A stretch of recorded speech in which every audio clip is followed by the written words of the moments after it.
سلام كبراتن كبرانن حجم بقرابتا يا خابتا جميريا زنبركو بزعباتا نحنان علامانان كان كقربين دي إلى نيره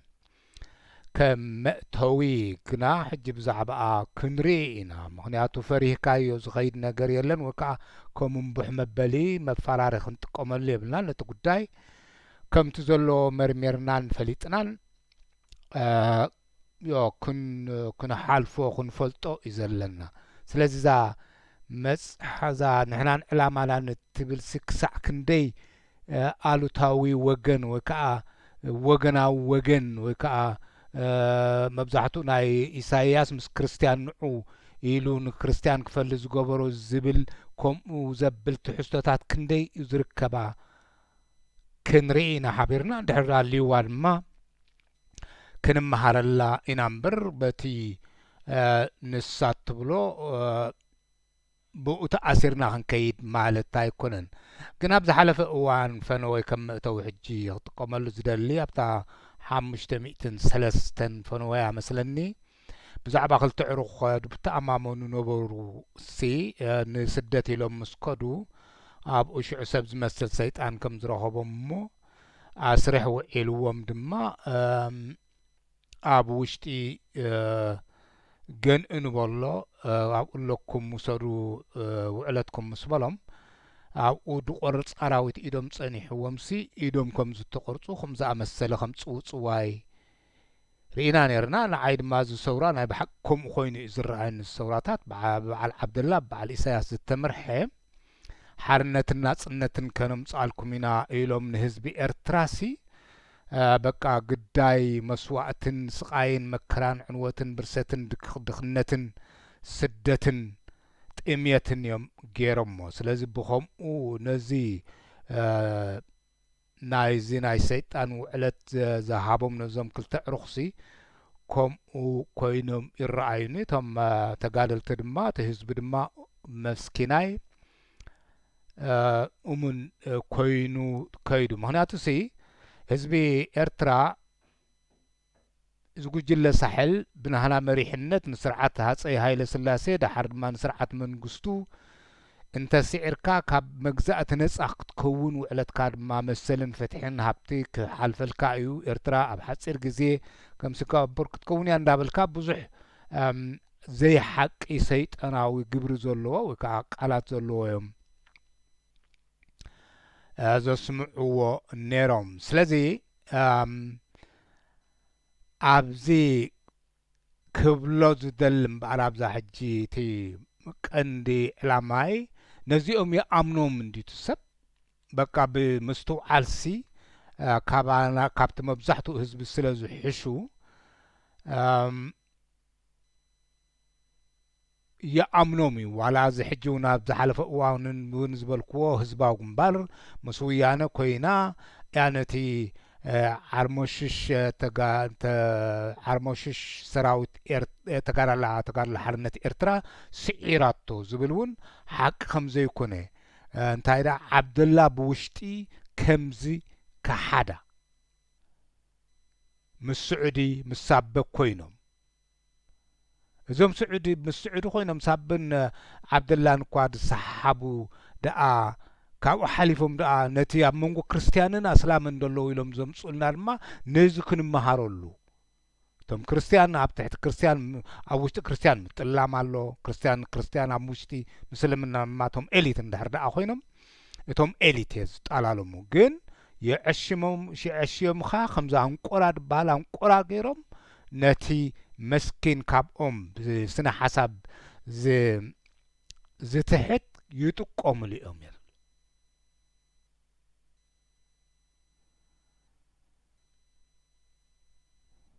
ስለዚህ ሓደ ህዝቢ ብልሂቃን ከም ዝጋገ ክፈልጥ ኣለዎ ከምኡ ተዘይከውን ነቑሓት ነርና እንተ ንኸውን ኢሳይያስን ዓብደላን ንረብሓ ኤርትራ ተመሲሎም ፈጺሞም ንረብሓ ኤርትራ ይሰርሑ ከም ዘይነበሩ ምተረድኣልናን ምበጻሕናዮን ነርና ማለት እዚ በሊሕ ቃላቱ ዝበሃል ካንስለር ናይ ጀርመን ዝበለ ሄልሙት ሽሙት ዝበለን ብዛዕባ ምሁራት ወይ ከዓ ልሂቃን ወይ ከዓ ንቑሓት ንብሎም ንሕና ኣብ 4 ቃላት ገይሩ ዝበለን ኣለዋ ናይ ብሓቂ ደስ ዝበላኒ እንታይ እዩ ዝብል ንሱ ገለ ምሁራት ኣለዉ መስተውዓልቲ ሓልዮት ዘለዎም ጽቡቕ ዝደልዩ ንህዝቢ ስለዚ በጽቡቕ ክመርሑ ዝደልዩ መስተውዓልቲ ኣለዉ ኢልዎ ገለ ድማ ንሕና ኢና ኩሉ ንፈልጥ እሞ ቤታ ዝበልናኩም ኪዱ ዝብሉ ከዓ ኣለዉ ሕጂ ኣብዚ ናይ እዘን ሰውራታት ብፍላይ ብወገን ህዝባዊ ግንባር ደኣ ኣብቲ ውሽጢ እውን ነሪኡ ናይ ተጋድሎ ሓርነት ኤርትራ ስለ ሓቂ እንተ ህዝባዊ ግንባር ግን ዝቃወሞም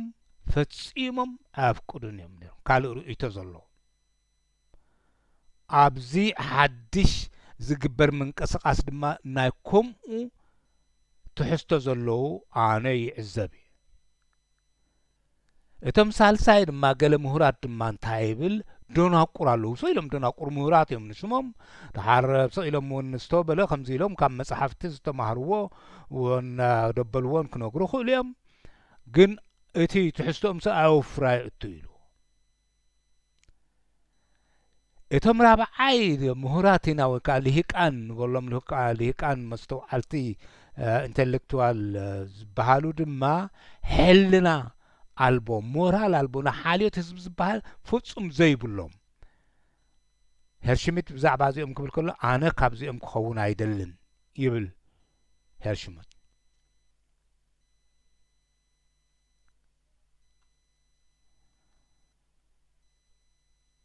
ስለዚ ኣዘቲ ብመሰረቱ ናብቲ ታሪክ ኸምና ንኣብነቱ ተጋድሎ ሓርነት ኤርትራ ተዓርሞሽሲ ብህዝባዊ ግንባርን ብውያኔን እያ ተሳዒራ ንዝብል ዘንባዕ ታሪክ እንዲሁ ኮይኑ ተረኺቡ መብዛሕትኡ ታሪክ ናይ ህዝብና ብውሕዱ ወይ ከዓ ብውሕዱ 900 ዘንባዕን ሓቂ ዘይብሉን እዩ ዝነግረና ንኣብነት ናይ ከምቲ ዝበልክዎ ናይ ውድቀት ተጋድሎ ሓርነት ኤርትራ ሓቂ የብሉ መውደቂኣ ህዝባዊ ግንባርን ውያንን ዘይኮኑስ ዓብደላ ምስ ስዑድ ዓረብያ ሳበውን ብድሕሪት ኮይኑ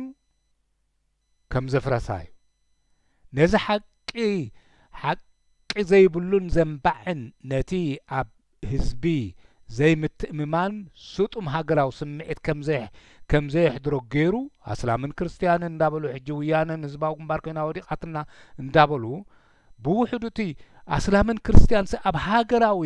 ኣረኣእዩ ዘሎ ስጡም ከይከውን እቶም ልሂቃን ብውሽጡ ዝዝርግሕዎ ከም ዝበዓለ 03 ዝበሃል እዩ ንኣብነት እንድሕር ዳ ወሲድና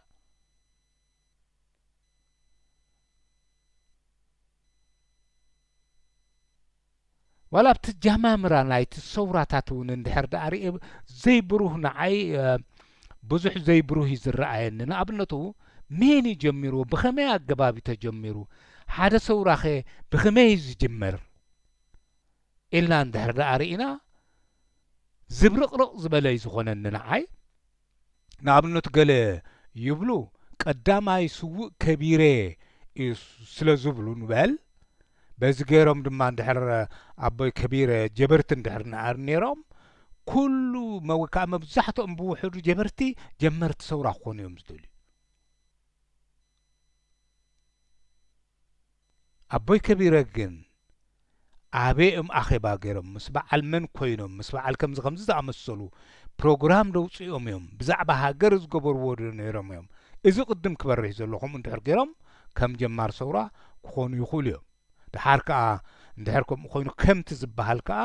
ኣቦይ ከቢረ ትግራዋይ እዮም ነይሮም ትግራዋይ ማለት ዘይት ኣነ እውን ትግራዋይ እንድየ ንሕና እውን ተጋሩ ኣለና እንዲና ትግራዋይ ክብል ከለኹ ኣብ ኢትዮጵያ ዝመበቆሎም ዓድዋ ድኹስም ዶ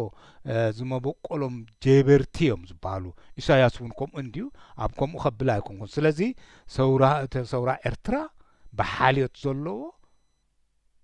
ዘለዎም ትግራዋይ ተጀሚሩ ክንብል ኣለና ማለት እዩ ነቲ ሓቂ ከምቲ ዘለዎ ኣቦይ ከቢረ እንድሕር ኣብ ትግራይ ኮይኑ ዓዶም ሓደ ትግራዋይ ካብቶም ቀዳማይ ምእንቲ ናጽነት ኤርትራ ዝተሰውአ وكأز تسوؤوا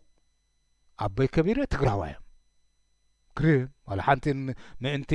وصع حزبي الكاخم على تشكوفيرا عند حردا أخونكا سوات خيلي غاقن ديون تقرون تسوي يوم عاتو إساياس ما يتسوي عند أمريكا العماون سلوزنا برمبر تقراوهايو تقراوهاي نابوسي دهر بخمزناي بوناغر كاساب تقراي زركب مالتين سلازي قال يوم دما داود بشحن 958 أبورت السودان يجمروا مادولو مست كومونيست بارتنا السودان تحابيرو أبتوان ما برادر هودي مثلا مسلم برادر هودي نيرو سلازم مسلم برادر هودي ندهر أخوينو دما كسع كنديو ناتي حبرة السبنا إرتران كله تلاي ناتي زي مسلمنا حاقفو غيرو نيرو إذا كان مصنع تزدلي أي قبرون أي بلني غيرو يو ناي مبالغن زوحات تحت 50% يناتي معناته أبت وانتي إتو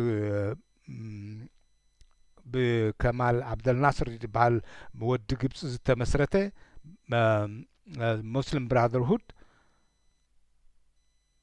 أزو أجمعوا وقال ما لقينا سي نسلام زحقوا في زيادة عينيرو حجي مين يجمروه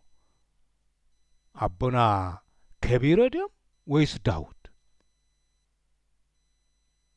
تجميرو تصورات بحالك بزن زعينتو إلنا ما مجلس نركب لنا نمبر فنو بزخنة منيو زيتي نعنا انتايز بال زبرخرخ زبالة حبريتا سلازولو دبرخرخ زبالة التحساس بايد مسكاتي كل زبل ما مبزحتنا أب مبزحتو أخا أب تحبرة السمنا صفون سلازولو ناتي وكا وغناوي سمعيت الله كالد ما انتهي بالكابزناي مصحف حاو إبراهيم محمد علخا أم مفارق شحن 960 الشيخ إدريس محمد آدم أزوب أبتمها مستمع أبتمهارو زتغافلو لبجبسي بتمهارو إرتراويان أبجسي تجميرو يبلدما زون من الباش كمستي أخوان المسلمين مخا أبجبسي يتزت مسرته له أبو مسلني تزاي تجاجي جن بزاي قدس توري كناي جبس زنبرة جمال عبد الناصر يمسلني نص زنبرة خبكونه أبو ما أخوان المسلمين يتمسري تزولو مالتي أبو شيخ إدريس محمد آدم زتحوسو شعو قال ستقال لحرنة إرتراق على إرتراق جميرود ما يبل زين ما سالسايو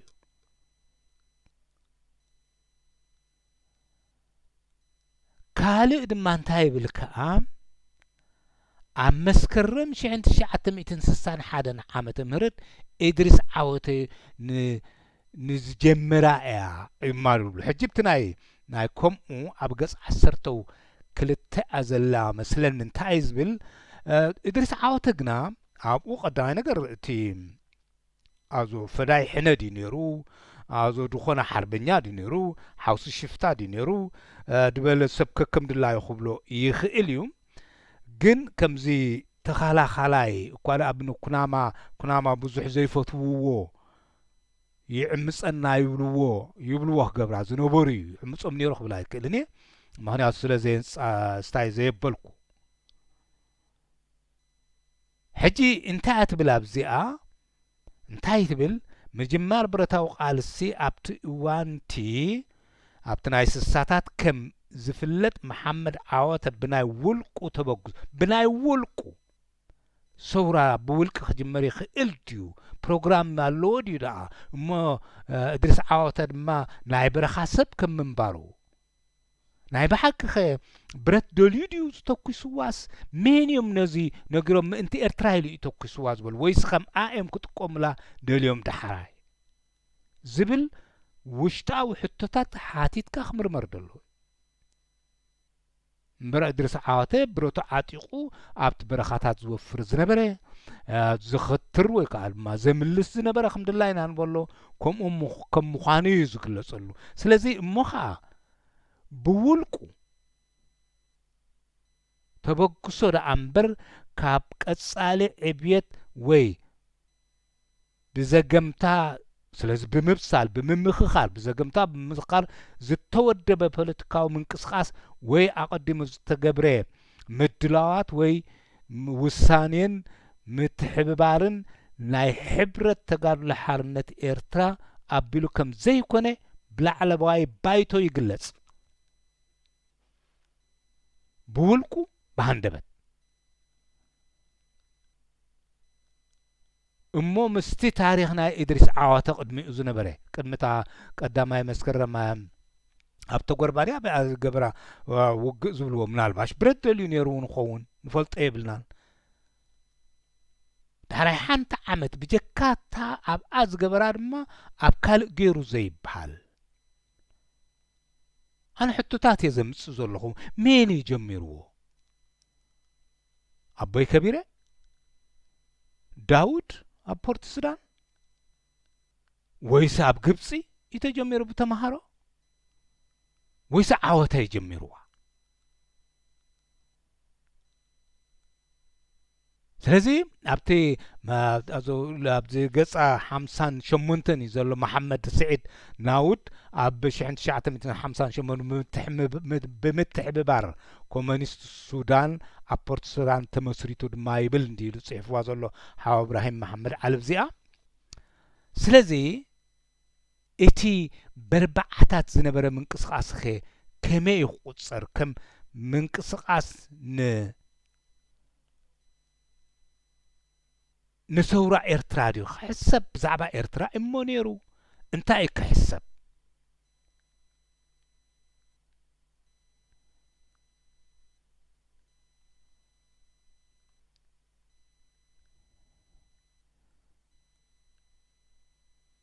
ኣብቲ ናይ ኣቦይ ወልደ ኣብ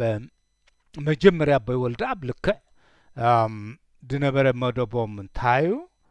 ካብቶም አንድነት ዝብሉ ዝነበሩ እዮም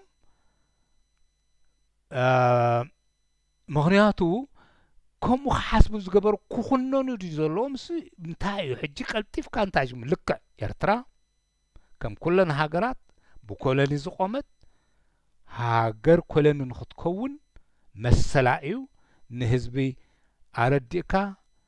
ብስጡም ዝኾነ ሃገራዊ ስምዒት ኣምፂኻ ድኾነ ኮይኑስ ሃገር ክትከውንሲ ብሕጊ ይፍቀዳ እዩ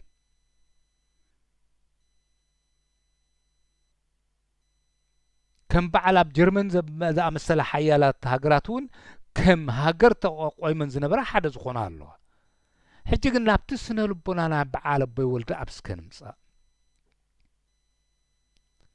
ኤርትራ ክሳዕ ጥልያን ዝመፁ ኣብ በዓል ደጓዕሊ ራስ ኣሉላ 500 ዝኾኑ ዝቆተለሉ መዘከርትኦም ኣብ ሮማ ተተኺሉሎ ዝበሃል ኣስማቶም ዋና ናይቲ ቦታ ኮይኑ ዝተዋግአ ራስ ኣሉላ ትግራዋ እዩ ራስ ኣሉላ ኣንጻር በዓል ግብፂ ራስ ኣሉላ መጺኡ ክበሃል ከሎ በዓል መን ሽሙ ገርሃርድ በቃ ቶም ኣብቲ ምጽዋዕ ዝነብሩ ግብፃውያን ወይ ሸበድበድ እዮም ዝብሎ ኣብ በዓል ጉራዕ ኣብ በዓል ጉንዳ ጉንዲ ዝተገብረ ውግእ ኩሉ ዝብዛዛ ሕጂ ኤርትራ እንብላ ዘላ እያ ስለዚ እቲ ህዝቢ ሓደ እዩ ነይሩ እቲ ስነ ልቦና ድማ ናይ በዓል ኣቦይ ወልደ ኣብሲ እዚ እዩ እቲ ህዝቢ ኣብ ብመሰረቱ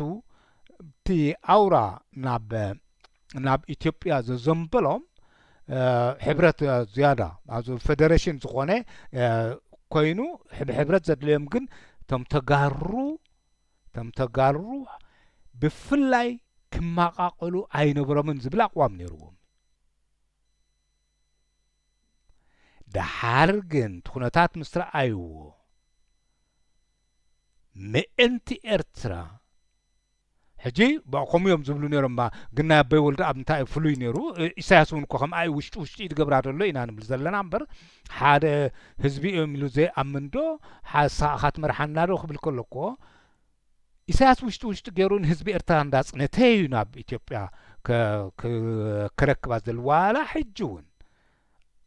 ምስ ኢትዮጵያ ተፈላለዮም ኣይብልኒ በዚ ምክንያት ከዓ እቶም ምስ ኣብይ ዝብሉን እቶም ምስ እዚ ኢሳያስ ዝብሉን ንበሎ ትፅምዶ ምስ ኢሳያስ ንበሎ ዝብሉን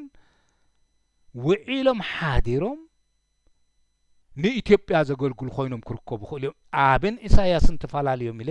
ኣይኣምንን እየ ምክንያቱ ታሪክ ንኢሳያስ ንርአዩ በዓል ወዲ ጀርጀ ዝበልዎ በዓል ወዲ ባካሮ ዝበልዎ ሰማይ ሰቂለያ ድበሉ ሓደ ኮይንና ኢና እንዳበለ ኣብ ህልወሳ ዝኣተወ ክመስል ዘጣቕዖ ኮነ ኢሉ ንህዝቢ ኤርትራ ዘፅንቶ ዘሎ ሓደ መዓልቲ ከምዚ ሕጂ ስማዕ ዘለብቲ ኣዛብ እውን በቃ ነስመራስ ከቢበማሓድሩ 2-3 ተበሊዖም ዶ ገለ ስማዕ ዝኾነ ኮይኑ ግን ብደይ ገድስናታቶም ሕጂ እውን እንተኾነ ከምታ ናይ ቀደሙ ምስ እንድሕር ዳእታ መደቡ ካብ ጥንቲ ተልእኹኡ ኤርትራ ንኢትዮጵያ ንምግባር ኣዳኺሙ ቶም ዝተረፉ ዘለዉ ፀንቂቑ ምስ ኢትዮጵያ ከም ትሕወስ ገብራ ክእል ሕጂ ገሌኻ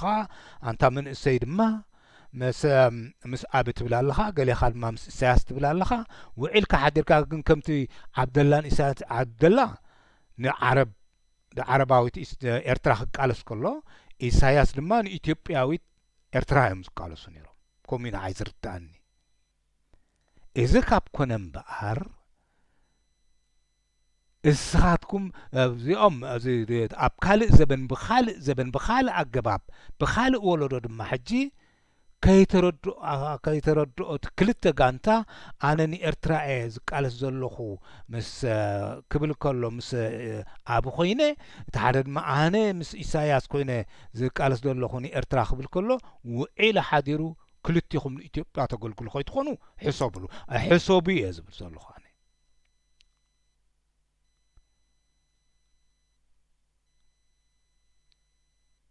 ስለዚ ንሶም ብዛዕባ ፍቅሪ ሃገር ክዛረቡ ከለዉ ስለምንታይ ፍቅሪ ሃገር ወይ ከዓ ድማ ኤርትራ ምስ ኢትዮጵያ ክትከውን ደልዮማ እንታይ ትቅድም ክብገሱ ከለዉ እንታይ ዝብል ነይሩ ኣብቲ ምንቅስቃስ ክግበር ከሎ ከረንን ባልካን ሰምሃርን ድኾን እዮም ኣብዮሙና ዝብል ኣለዉ ዳሕራይ ምስ ኣበዩና ብኡ ጌርና ናብ ኣኮሎ ግዜ ኣሰጋጊርናዮ ትቃልሲ ዝብል ኣሎ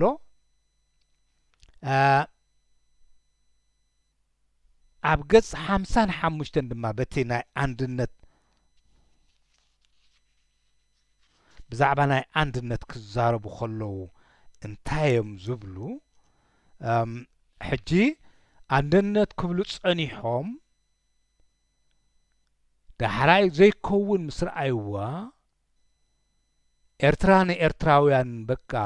ተዋፅእ ኢሎም ምስ ጀመሩ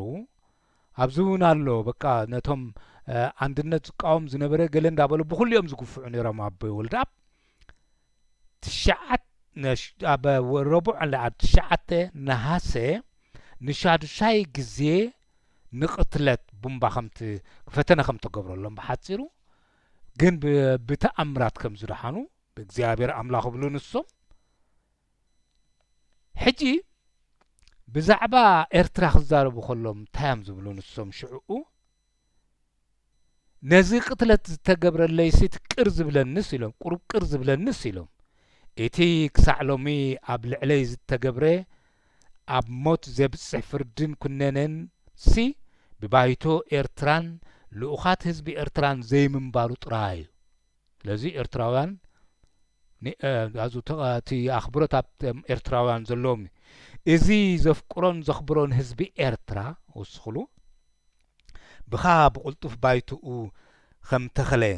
حجي زحقق إتي حجي أب جبري زوعل كننن فتحن زوص سلطان ما بخاب قلطفكم لبسلي أمو إتي كاب شحن تشعة مئتين أربعان حدن عامة مهرت كساب لومي زفتصم كوو بوليتيكاو إيكا بخا خم تمرمر اللي يقولوا كاب معس جميرو مبي ولد أب كاب شحن تشعة مئتين أربعان كابتا أتو زبال الله تليان مخدعا إزي كساب بعلى بي كبري ميتم بعلى أبي ولد قبل ما نشدش تجزيه بتأمرات دحينهم بحان بتأمرات دحينهم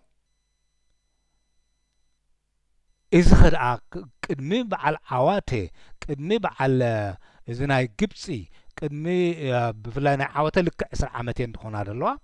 كاب ناي بعل داود ما 18 دي قلب بيلو خون الله كم زعت كاب ناي جبس ما 19 دي بيلو خون زلو كم ذا أمثله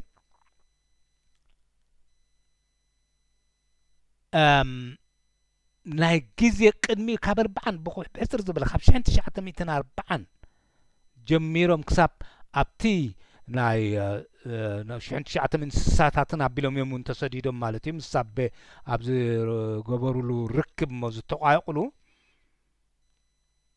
إذا خد أخم من تاعي حسب يزور ما عسي تجمر سورة إرترا ينصر تا أتم نستوعل هذا نو ناي بحق نحسب له إذا سألك نناتي زبل كايو ناتي ندابل كاس بقى بزي تصنعي زقبر كل جزء عبود قتي زبصح انتايم زبلو نجنزب حزبي ام مقتال حزبي زوعلو بعدل حزبي زصاوتو عفم ኢትዮጵያውያን ግርማዊ ሓያል ሃፀይስ ልቦም ግን ስስዕን ተኮልን ፍትወት ርእስን ዝመልአ ኣብ ናይ ደም ኣሽሓት መንእሰያት ደቂ ዓዶም ዝሕምብሱ ነቶም አንድነት ኢና ዝበሉ እዮም ሕጂ እሶም እንዲኦም ዝቃወሞም ዝህሉ بناي حزبهم نوري خبرو بناي حزبهم تميت كصقبو بناي حزبهم عرقان كا نحفرتهم كخدنو زغادلو كاب تشعت يبلوهم نصوم سلازي تشعت سباتهم اورا نموتهم زمنو يلوم مالتيو لك خمسه اليتنا ايرترا خندهم تخونو تشعتهم تخونو ساتهم من بحق غبرتي إساياس ابرا كاسا أزوزي نا جنرال منشمو تري كوينوم تايرو بلون تشعت زي بصحيهم زلو زخونو سبات أب سلماتن أب عصو بوتان كوينومس فريدوم كون نجنا قب كوينو أير عين نموت كفرد نجن قب كوينو أير عين يمزبلو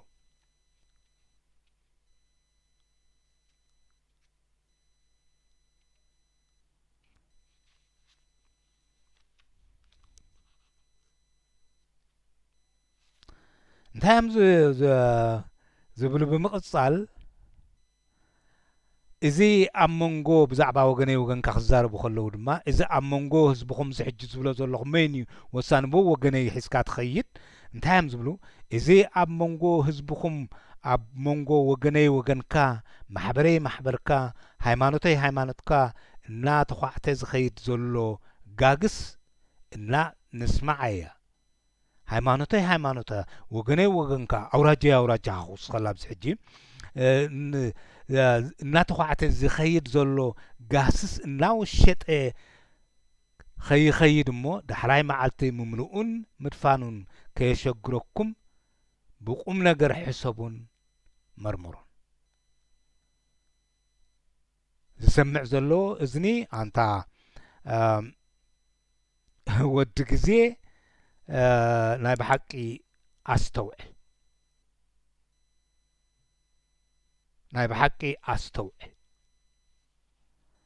اب حدونا له اب حجي رخبان منبر እንታይ ዝብል ሓድነት ሓይሊ ሓድነት ምዕባለ ሓድነት ሰላም ሓድነት ሃብቲ እንዳብሉ ዝጽሓፍዋ እውን ኣሎ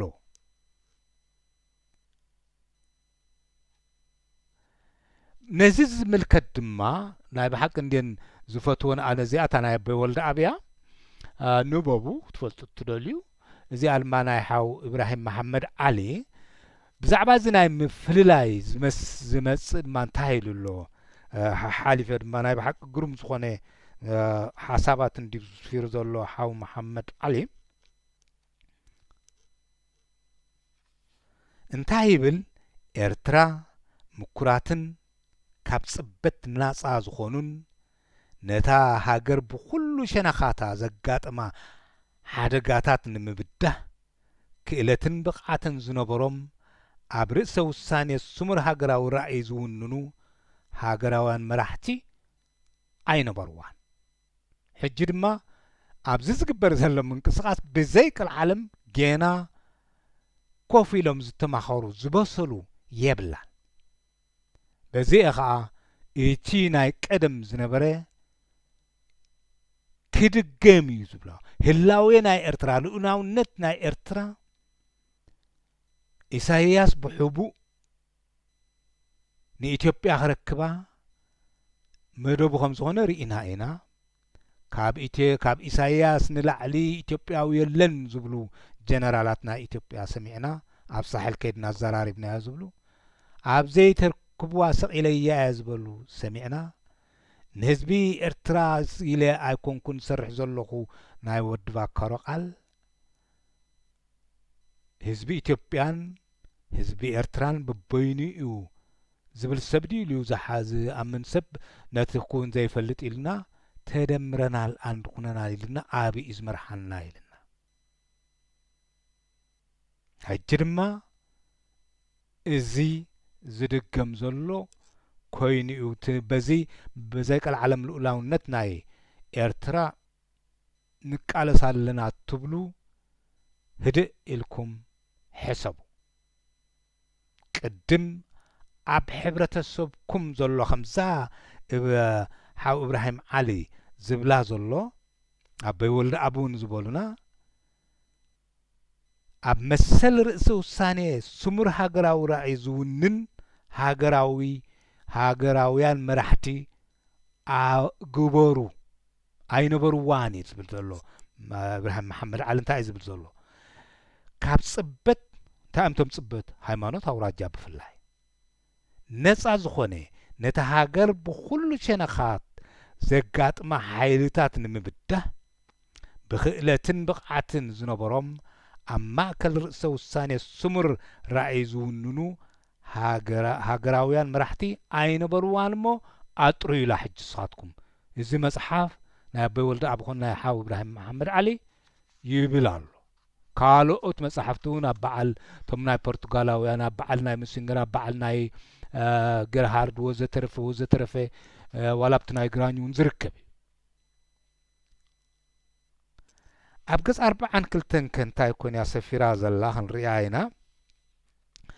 ኣብ ገጽ 42 ከዓ እንታይ ዝብል ብፍላይ ወይ ብንጽል ኣብ መንጎ መቆሚታት እስላም ሕብረተሰብ ዝኸይድ ዝነበረ ኣብ እዋንቲ ክርስቲያን ጽልዋ ወይ ተሰማዕነት ኣይነበሮን በዚ ከዓ ተጋድሎ ሓርነት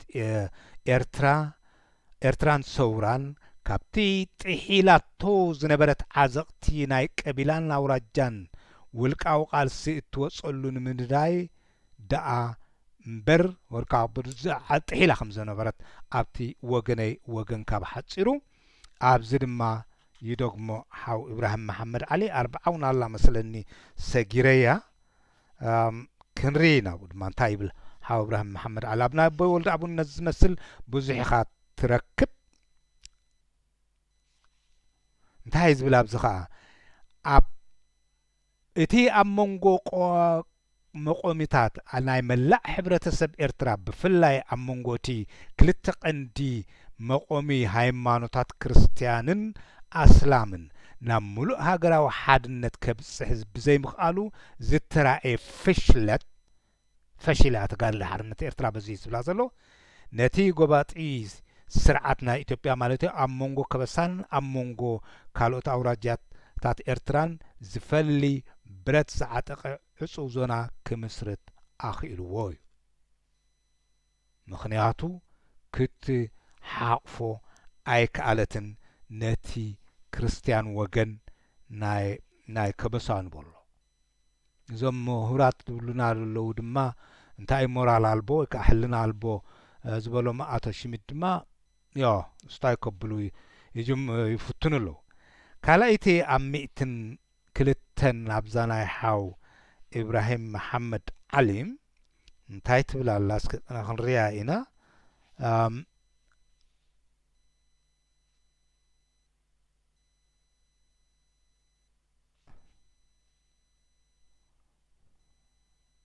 እንታይ ተጋድሎ ሓርነት ኤርትራ ካብ ዝተመስረተሉ ኣትሒዛ ኣብ ሃገራዊ ክውንነት ዝተመርኮሰ ፖለቲካዊ ስነ ፍልጠትን ብሩህን ጥሙርን ተግባራዊ ስትራቴጂ ናይ ሃገራዊ ሓድነት ቅርጺ ብፍላይ ኣብ መንጎ ቀንዲ መቆምታት ሕብረተሰብ ኤርትራ ኣስላምን ክርስቲያንን ምውህሃድን ስኒት ዘሰነዮ ክሳብ ጉዕዞ ዘይምፍጣርን ዘይምኽታልን ድኽመታይ ነይሩ ስለዚ ኣብ መንጎ ክርስቲያንን ኣስላምን ምውህሃድን ስኒትን ዘሰነዮ ኣገባብ ጉዕዞ ብዘይምፍጣራ እንታይ ነይሩ ድኽመታይ ነይሩ ሕጂ ድማ እንታ ንእስ ወለዶ በቃ ናይ ኣውራጃ ዝመስል ኢኻ ትሰምዕ ከም ታበይ ወልደ ኣብ ሕጂ ዝፈሓር ዘሎ ጋግ ንዳሕራይ እንታይ ሽሙ ምባል ከይከፍኣካ ተጋድሎ ሓርነት ኤርትራ ድማ ንዕኡ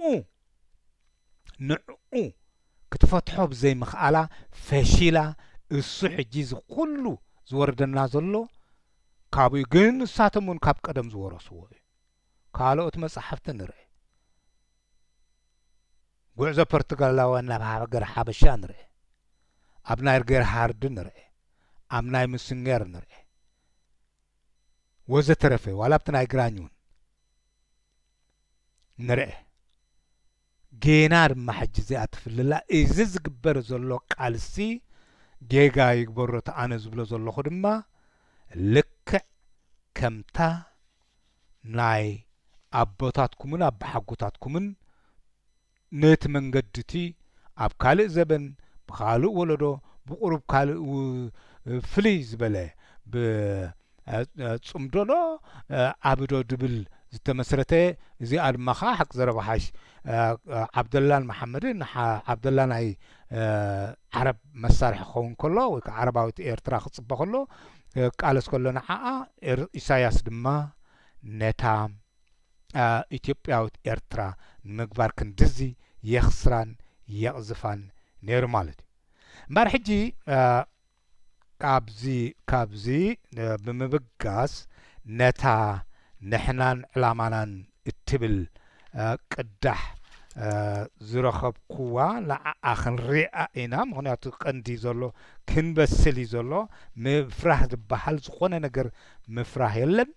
እዚኣ እታ ቅዳሕ መፅሓፍ ደላትኒ ንሕናን ዕላማናን ብዛዕባ መዓስያ ሕዳር 1971 ዓመተ ምህረት ዝተሓትመትያ ብኢድያ ከዓ ተጻሒፋ እንታይ እትብላ ርእስታ ንርአያ ሕጂ ኣነ ብዝመስለኒ ብዚ ከመይ ክሪኤ ኣንታ ትሰምዕ ድማ ብዝተኻለኒ መጠን ቀስ ኢለ ከንብባ ክፍትን እየ ኣንታ ትሰምዕ ድማ ኣስተውዕል ሚዛን ሃብ እዛ መጽሓፍ እዚኣ ጠንቃ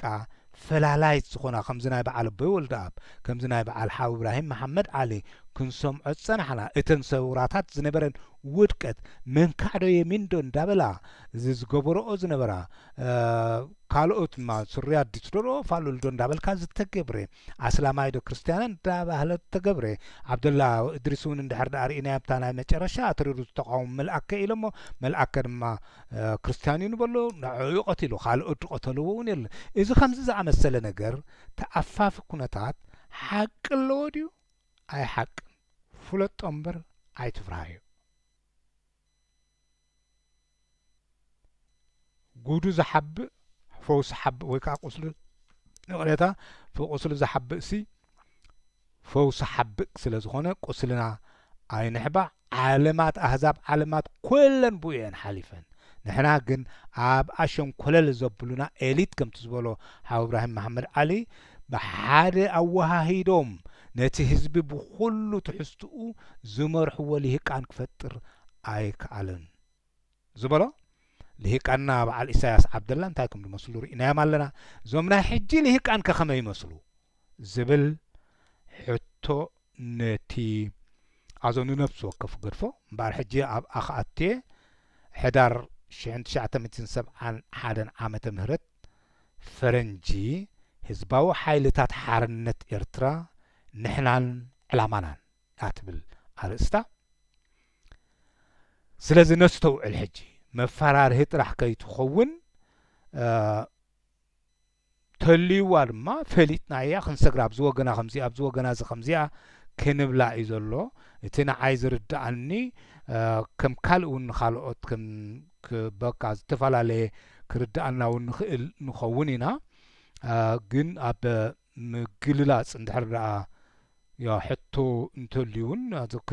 ክትተሓታተትሉ ወይ ከዓ ድማ ንዓይ እውን ብፅሑፍ ክትሓትኑ ትኽእሉ ኢኹም ከመይ ምዃኑ ካብኡ ተረፈ ግን እምበኣር ሕጂ ክጅምር እየ ክነባ ካብ ነዊሕ እዋን ጀሚሩ ንሕና መን ምዃንናን ርእይቶና ብዛዕባ ሓደ ፖለቲካዊ ኩነታት ናይ ሃገርናን ዝገልጽ ጽሑፋት በብግዚኡ ዘርጊሕና እኳ እንተነበርና ካብ ዋሕዲ ገንዘብን መሳርሕን ጽሑፋትና ናብቲ ዘድሊ ቦታታት ከም ዘይበጽሐ ንርድኦን ንፈልጠን ኢና ለዚ ሕጂ በቃቲ ዘለዎም ሽግር ወይ ከዓ ከምዘይ ዝርጋሕ ስታይ ዘብል ዘሎ እምበር ኣብዚ ሕጂ እቲ ኩነታቶም እዮም ዝገልጹ ዘለዉ ብዋሕዲ ገንዘብን ብዋሕዲ ግዜ እንዲ ዘሎ ብግዚኦ ፀኒሕና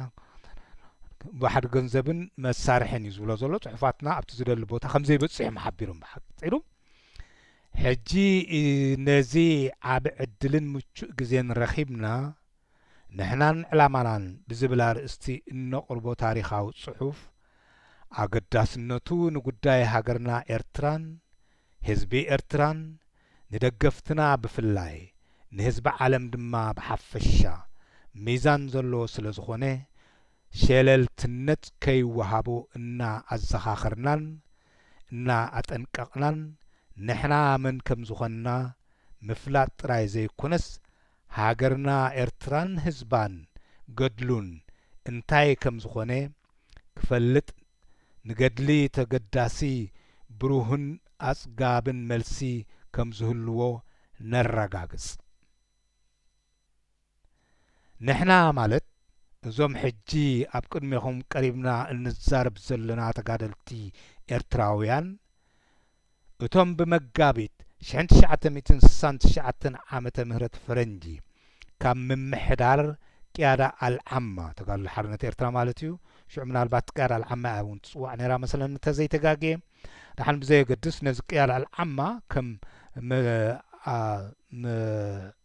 ከም ኣሉታዊ ስም ንምጥቃም ስታይ ዝጥቀምሉ ኣለዉ ግን ከምቲ ዘለኒ ቅያዳ አልዓማ ማለት ጠቕላሊት መሪሕነት ማለት እዩ ኢሎም ብዓረብ ስለዚ እንታይ ዝብል ዘሎ ብ1969 ዓመተ ምህረት ፈረንጂ ንሕና ብሉ ኣለዉ ካብ ምምሕዳር ቅያዳ አልዓማ ዝተፈለና ኢና እወ ንሕና ዳርጋ ኩላትና መብዛሕትና ብትውልድን ብባህልን ብታሪኽን ክርስቲያን ኢና ብደገ ናይ ኩላህና ህላውየ ዝርኢ እውን ሃይማኖታውያን እዮም ይብል ይኸውን ዕላማና ዘይፈልጥ ከምኡ ምስ ዝብል ኣይተሓዞን እዩ ምክንያቱ ጥራሕ ደቂ ኸበሳ ተፈልዮም ምስ ረአዮም ከምኡ ግን ሕጂ ብምዝማድ ድማ ምስቲ ሓው እብራሂም መሓመድ ዓሊ ዝበሎ ምስኡ ድማ ኣብ ግምት ምእታው ስለ ዝጽቡቕ እዩ ተን መጽሓ ናይ ሓው እብራሂም መሓመድ ዓሊ ሰብ እንተዝነባ ብዙሕ ናይ ብሓቂ ነቲ ሰውራን መግለጺ ጠቃሚት እያ እንታይ ዝብል ዘሎ ንደገና እንዝሪእሲ በቃ ደቂ ክርስቲያን ጥራሕ ስለዝኾናሲ ሃይማኖታውያን እዮም ይብል ይኸውን ዕላማና ዘይፈልጥ ከምኡ ምስ ዝብል ኣይተሓዞን እዩ ብምባል ብሸለልትነት ክንሓልፍ ስለ ዘይንደሊ ግን ኣይተረድኡን ኣይፈለጠን ስለ ዝኾነ ኢልና ክንሓልፍ ስለ ዘይንደሊ ግን መንነትናን ዕላማናን ክፈልጥ ንዝደሊ ንጽሑፍና ብምልኡ ንኸንብቦ ሓደራ ንብል ስለዚ እምበኣር ብርግጽ ክፈልጠና ዝደሊ ነዚ ንሕናን ዕላማናን ይንበቦ እብሉና ኣለዉ እሞ ንሕና ድማ ሓቢርና ኣነ በዚ ዝኾነ ኮይኑ ዝግደስ ይስማዕ ተገድሰኒ ኣነ እውን ምክንያቱ ብዙሕ ከም ዝኣመሰለ መፈራርሂ ዝጥቀሙሉ እንያዞ ከምኡ ዘገልግሉ ቃላት ኣለዉ ንምንባብን ብወረን ዘይኮነ እውን ብዛዕባና ግር ዝብሎ ነገራት ምስ ዝህሉ ክንራኸቦን ክንፈልጦን ቁሩባት ከም ዝኾንና ነረጋግጽ ንሕና ንምንታይ ከምዚ መኾኒናን መፍላይና ማለት እዩ ዝመስል ንምንታይ ከም እተፈለናን ብላ ኣለዎ ወይ ከዓ ንምንታይ ክርስቲያን ጥራሕ ኮይንናን ዝብል እውን ክኸውን ምዃን ዝኾነ ኮይኑ ንሕና ንምንታይ ከም ዝኾንናን ንምንታይ ከም እተፈለናን መደበኛ ደኹን መደበኛ ትርጉም ርሕቀት ምኽንያቱ ንኽርድኦ እኳ እንተኾንና ተዓዘብትን ተገደስትን ክርስቲያን ንምንታይ ተፈልዮም ከመይ ኢሎም ተፈልዮም ማእስከ ተፈልዮም እንታይ ዕላምኦም እንታይ ድልዮቶም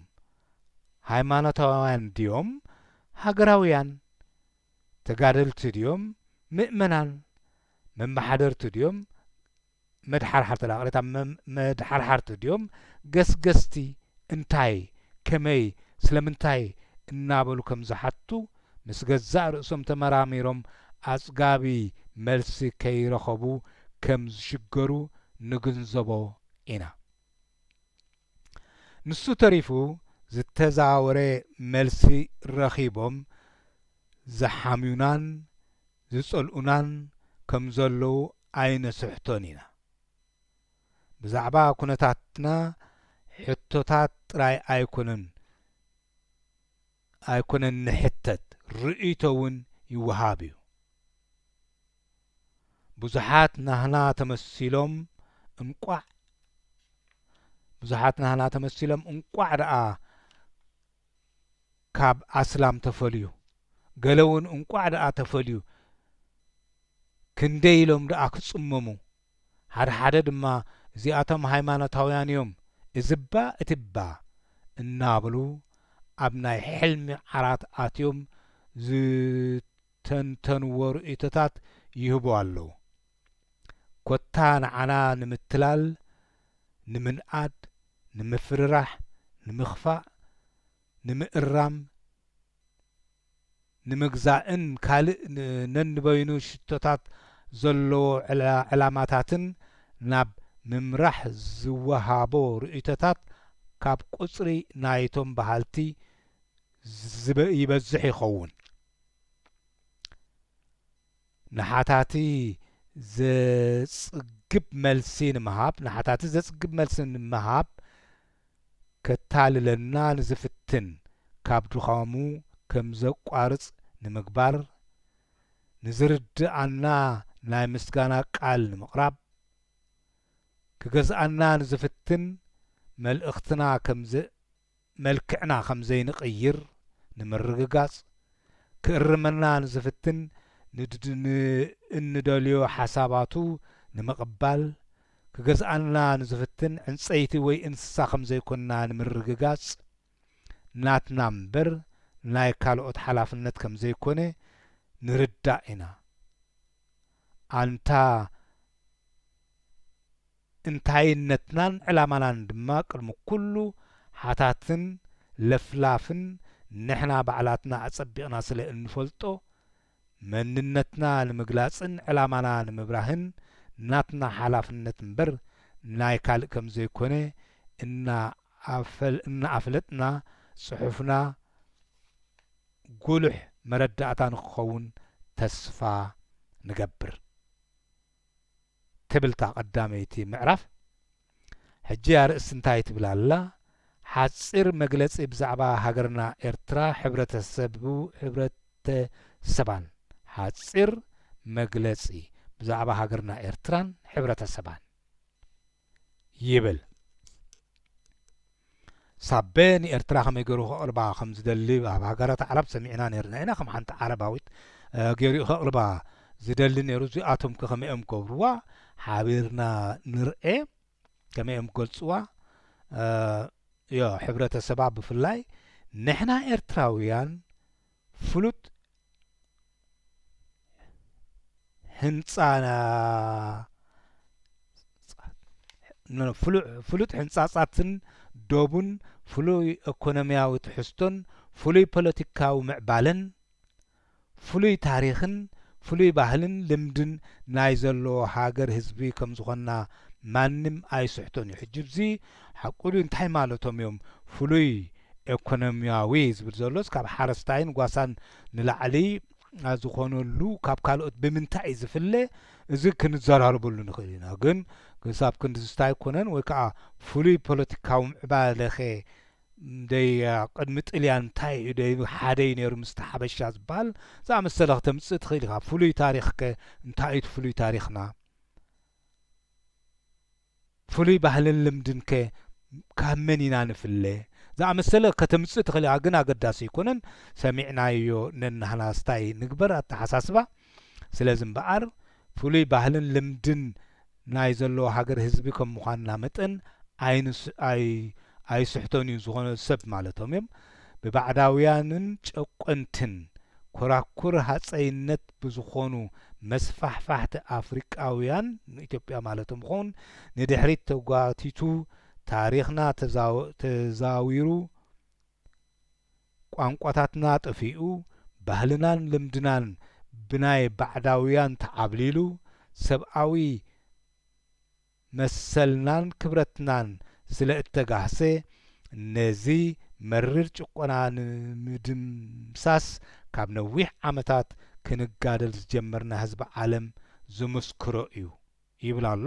ትነዊሕ ዓመታት ቃልሲ ህዝቢ ኤርትራ ዝበሃል ካብ መዓስ ጅምር ካብ ኣርባዓታት ልክዕ ክበሃል ይከኣል ኸውን ንዕኡ ድማ ከይኮን ዝኾነ ኮይኑ ከምኡ ሰሚዕናዮ ንኽድነቢብናዮ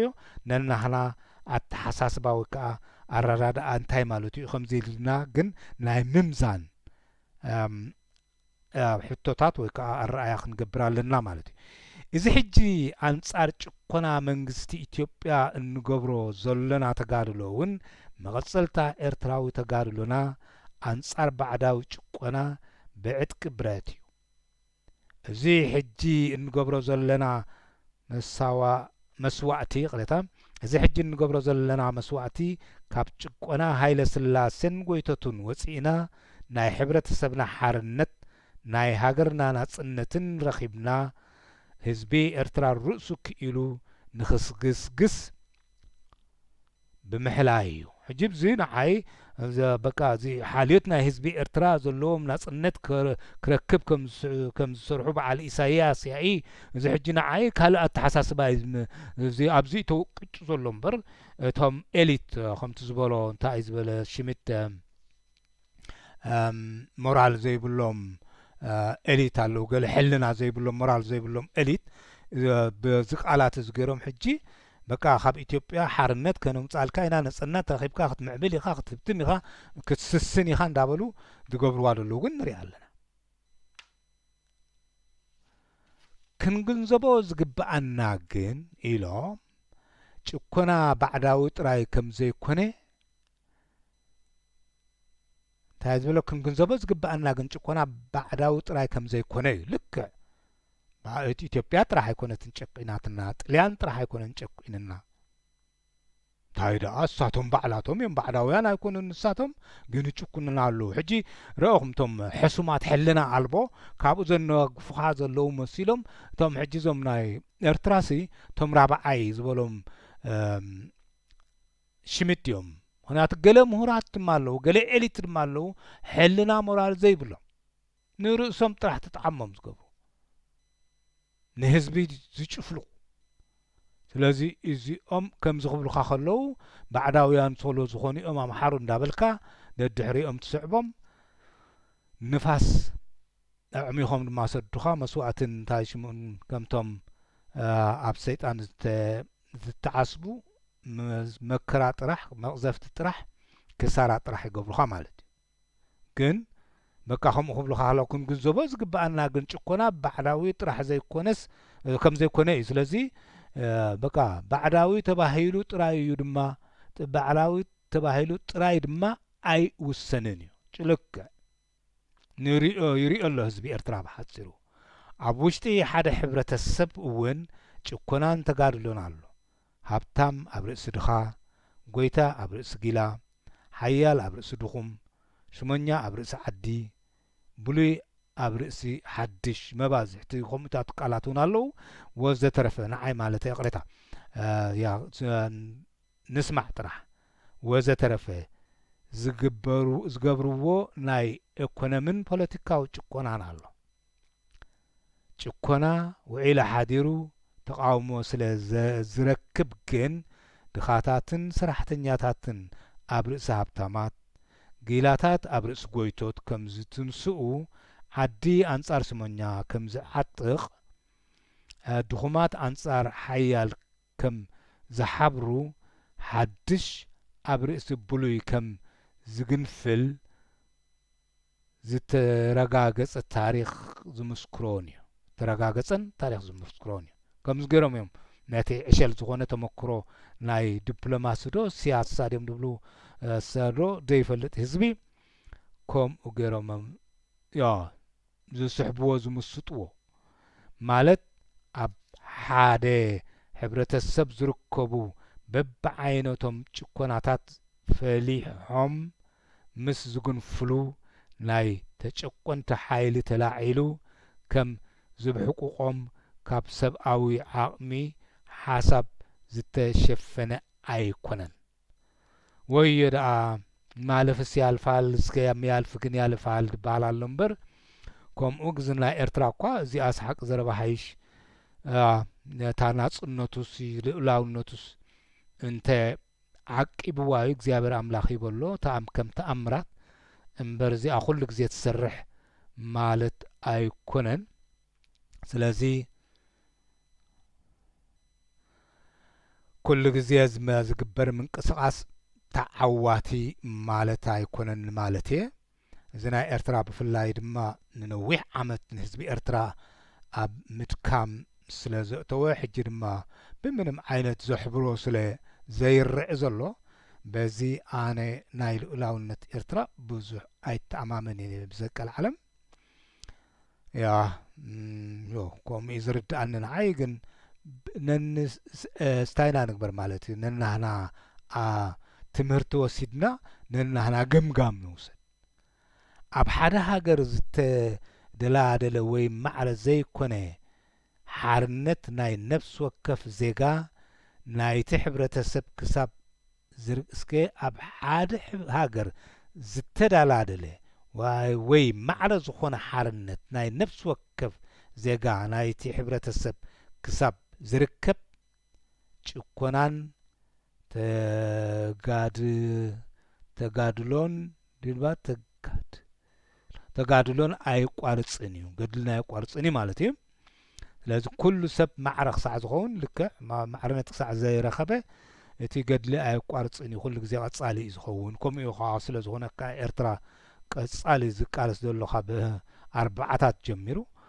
ኣብ ኤርትራ ሕብረተሰብ ሽሕ እኳ ኤርትራውያን ብሓፈሻ ዝጠምር ታሪክን ኢኮኖሚያዊ ትሕዝቶ ፖለቲካውን ምዕባለን ዝተቀራረበ ወይ ዝተዛመደ ቋንቋታትን ያታን እንተሎና ከም ሕብረተሰብ መጠን ብዙሕ ተቋራኒ ጠባያት ኣለዎ ተቋራኒ እንታይ ማለት ምዃኑ እንድዒ ንኣብነት እቲ ኣብዚ ኣውራ መንቀል ኣርእስና ኮይኑ ዘሎ ኣዞ ተቃራኒ ማለት እዩ ዘይቃዶ ማለት እዩ ዘይቃዶ ሃይማኖታዊ ፍልልይ ዝመስል ዕምቆት ትርጉሙ ንምርዳእ ኣብ ክንዲ ኤርትራ ኣብ ምስልምናን ክርስትናን ዝተኸፍለት እያ ምባል እስከ ኤርትራን ህዝባን መን ከም ዝኾኑ መርሚርና ንፍለጥ እብል። ስለዚ ውዒሉ ሓዲሩ ናብኣ እዩ መፂኡ ዘሎ። ብታ ናይ መጨረሽታ እንታይ ክብለና እዩ ክንርኢና ብታ ትመፅኣ ርእስቲ ግን ብዛዕባ ጂኦግራፊካዊ ኣቀማምጣ ትብል። ካብ ተረፈ ግን እንታይ ዝብል ዘሎ ሕጂ እቲ ሓደ እኳ ንኹን እምበር ተቃራኒ ነገር ግን ዘይቃዶ ነገር ግን ኣሎ ተረዲኣኒ ዘላና ዓይሱ ድማ ኣብ ምስልምናን ዝፈንጨሎም ንስኹም ምዃኑ መጠን ከምኡ ርዱእ መስለኒ። ሃይማኖታዊ ፍልልይ ዝመስል ዕምቆት ትርጉም ንምርዳእ ኣብ ክንዲ ኤርትራ ኣብ ምስልምናን ክርስትናን ዝተኸፍለት እያ ምባል እስከ ኤርትራን ህዝባን መን ከም ዝኾኑ መርሚርና ንፍለጥ ኢልና ኣሎ። ስለዚ ባዕልኻትኩም ፍለጡ ተመራመሩ ዲ ክብለና ወይሲ መርሚሩ እውን ሓሳባት ክህበና ክምህረና እዩ ክንርኢ ኢና። ነብሲ ወከፍና ድማ ንሕሰበሉ ኣብ ናይ ኢብራሂም መሐመድ ዓሊ ሓዊ ኢብራሂም መሐመድ ዓሊ ተረኣና እዚኦም ናይ ሃይማኖታት ፍልልይ ርኢና ኢና። ብዙሕ እውን ኣለዉ ኣብ ናይ ወድቦይ ወልዲ ኣብ ተረኣና እውን ከምኡ ኢሎም እዮም። እዚ ንፈርም ምስ በልና ኤርትራ ናብ ኣዲኣ ኢትዮጵያ ክትምለስ እዮም ዝብሉ ኣውራ ናብ ኣቁርደት ክረን ባፅዕ ዘለዉ ኣብዮሙና እዮም ዝብሉ። ሕጂ እዚኦም ክትርኢ ከለኻ ሓውሲ ናይ መስልምና ዓረባዊ ባህሊ ሒዝዎም ማለት እዩ። ኣቦይ ወልዲ ኣብ ኣነን ብፆተይን እዮም ዝብሉ በዓል ጠቐስዎምን ብፆቶም። ሕጂ ብኡ ጌርና ናብ እቲ ቃልሲ ናብ ኣኮሎግዛ ያስገርናዮ ዝብል ኣሎ። ስለዚ እዚ እምበኣር ኣገዳሲ እቲ ቀንዲ ብኸምኡ ከዓ ትሕመ ኮይኑ ዝስማዕንዛ ንሕናን ዕላማናን ኣብቶም ምስ ሃይማኖት ዘለዋ ርክብ ነቲ ክርስቲያን ኣብ ጎኑ ንምግባር ንምፍላይ ካብቲ ሓዊ ዝኾነ ኤርትራዊ ዝኾነ ምስልምና ትጥርጠር እሞ ንርአያ እምበኣር እንታይ ኢልና ዘሎ ኣብታ ትመፅእ ዘላ ዕምቆት ኣብ ክንዲ ንኤርትራ ዓዲ እስላምን ዓዲ ክርስቲያንን ኢልካ ምኽፋላሲ እስከ ኤርትራን ህዝባን መን ከም ዝኾኑ መርሚርና ንፍለጥ ትብል እዩ ገርና ዘሎ። ስለዚ እምበኣር ንሕጂ ኣብዚ ይኣኽለኒ ታትመፅእ ርእስቲ ከምቲ ዝበልኩዋ ጂኦግራፊካዊ ኣቀማምጣ ኢልዋ ዘሎ ክንሪኣ ኢና። ንሕጂ ብዝኣኽለኒ